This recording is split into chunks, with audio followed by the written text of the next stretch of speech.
Hey, Dr. Asha here. Dr. Asha Shahjahan. I'm the Director of Community Health at Beaumont Grosse Pointe. And is a family medicine physician and medical director of community health. About to get started with my day. Say you do test positive and you do have symptoms. Nothing has changed in terms of guidelines for that. Because once you have COVID, a lot of times you can have long hauler syndrome and other things. So it's important that your doctor, your healthcare provider knows that you've had COVID. People that are recovering, that have had COVID maybe 2 or 3 weeks ago, that are still having maybe a persistent cough or still having some fatigue. So you want to make sure that it's at least a 3-layer surgical mask or an N95 or higher. The best thing to do is that if you were exposed to COVID or if you've had symptoms of COVID, to not test right away with the at-home test, but wait until day 3 to 5 and test during that time, because you're more likely to have an accurate test. 2021, I've been seeing an increase in the number of people that are coming in with alcohol problems. Mostly it's younger women between the ages of 30 and 40 that are coming in saying that they're drinking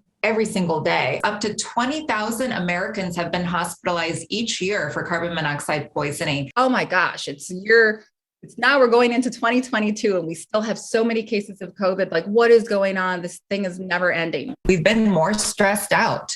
People have been at home. They haven't been very active. People have been eating differently than they normally do. Not going to their regular doctor's appointments as they would normally to get screened. And then alcohol consumption has been on the rise, which has also contributed to elevated blood pressure levels. If you feel like you're turning to alcohol to calm your nerves or to feel better, that's a warning sign. Normal blood pressure is actually 120 over 80. So unfortunately, during the pandemic, there's been about a 2-point change in the average blood pressure of both men and women. If they're able to stop drinking completely for a week and they do well, then I'm a little bit less concerned. For those that feel like after a week they get a little edgy, they feel more anxious, or they feel like they have to pick up a drink again, then I really consider that they should go to a rehab program.